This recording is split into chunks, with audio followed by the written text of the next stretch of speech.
আসসালামু আলাইকুম, সবাইকে আমন্ত্রণ জানিয়ে আজকের ভিডিও শুরু করছি। আজ তোমাদের সাথে শেয়ার করতে চলেছি আজকের একটু অন্য ধরনের ইফতার। তো এখানে শুরুতেই ছিল নুডলস, এটা খুবই টেস্টি হয়েছিল।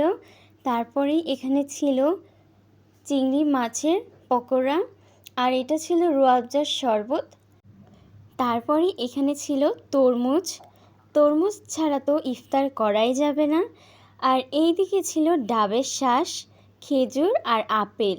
আর এই হচ্ছে ডাবের পানি। ইফতারে একটু ডাবের পানি থাকলে কিন্তু ইফতারটা খুবই ভালো হয়। আর আজ কয়দিন ধরে বেশ গরম পড়ছিল, খুব আইসক্রিম খেতে ইচ্ছে করছিল, বাট রোজা থাকার কারণে খাওয়া হচ্ছিল না, তাই ইফতারে নিয়ে নেওয়া হয়েছে চকবার আইসক্রিম। তো এই ছিল আজকের ভিন্ন ধরনের ইফতার আইটেম। তোমাদের কেমন লাগলো কমেন্টস করে জানিও। আর ভিডিওটি ভালো লাগলে লাইক, কমেন্ট, শেয়ার, সাবস্ক্রাইব করে পাশে থেকো। ফেসবুক পেজ থেকে দেখলে পেজটা ফলো করো। আর ভালো লাগলে ভিডিওটা শেয়ার করো। সবাই ভালো থেকো, সুস্থ থেকো। আজ এই পর্যন্তই। আবারও নতুন এক ভিডিও নিয়ে তোমাদের মাঝে হাজির হব। আল্লাহ হাফেজ। Thanks for watching.